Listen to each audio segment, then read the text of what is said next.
అన్నయ్య నిక్కు బాబు ఏంటి నాన్న ఇది పురుగా ఇదేంటమ్మా ఇదేంటి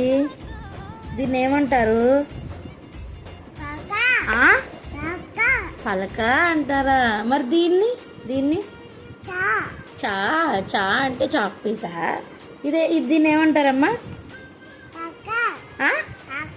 పలక అంటారా బొమ్మలేమ్మా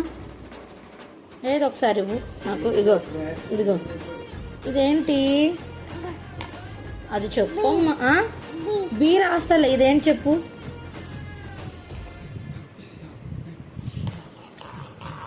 ఇదిగో కన్నయ్య ఇదేంటి ఇదేంటి చెప్పు ఇవేంటో చెప్పు